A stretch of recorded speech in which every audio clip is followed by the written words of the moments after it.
Hi friends, இன்றைக்கி வீடியோவில் mutton குழம்பு எப்படி பண்ணணும்னு பார்த்துடலாங்க. நான் இங்கே 1/2 கிலோ மட்டன் எடுத்து வச்சுருக்கேன். 2 ரம்பையில் வச்சுருக்கேன், 1/2 தக்காளி, அப்புறம் இஞ்சி பூண்டு தட்டி வச்சுருக்கேன். ஒரு கையளவு சின்ன வெங்காயத்தை குட்டியாக கட் பண்ணி வச்சுருக்கேன். அப்புறம் 2:1 ரேஷியோவில் mutton masala chicken masala mix பண்ணி வச்சுருக்கேங்க.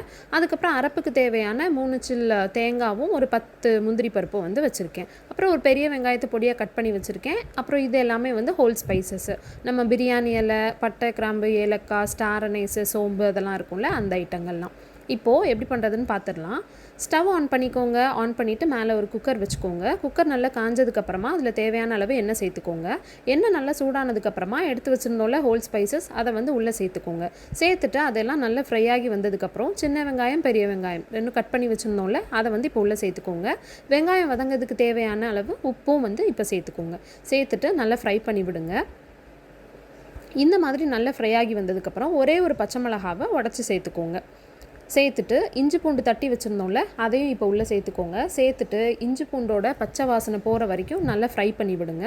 அதோட பச்சை வாசனைலாம் போனதுக்கப்புறமா அரை தக்காளியை குட்டி குட்டியாக கட் பண்ணி உள்ளே சேர்த்துக்கோங்க. சேர்த்துட்டு நல்லா ஒரு மிக்ஸ் கொடுத்துட்டு நம்ம எடுத்து வச்சுருந்தோம்ல ரம்ப இலை, அதையும் உள்ளே போட்டு ஒரு தடவை கலந்துட்டு நம்ம க்ளீன் பண்ணி வச்சுருக்கோம்ல மட்டனு, அதை இப்போ உள்ளே சேர்த்துடலாம். சேர்த்துட்டு இது எல்லாமே நல்லா மிக்ஸ் ஆகிற வரைக்கும் நல்லா கலந்து விட்டுட்டு நம்ம மட்டன் மசாலாவும் சிக்கன் மசாலாவும் எடுத்து வச்சுருந்தோம்ல, அதை உள்ளே சேர்த்துக்கோங்க. டிஷ்ஷுக்கு தேவையான உப்புமே இப்போ சேர்த்துக்கோங்க. சேர்த்துட்டு குழம்புக்கு தேவையான அளவு தண்ணி, நான் இன்றைக்கி ஒரு சொம்பு தண்ணி சேர்த்துருக்கேன்.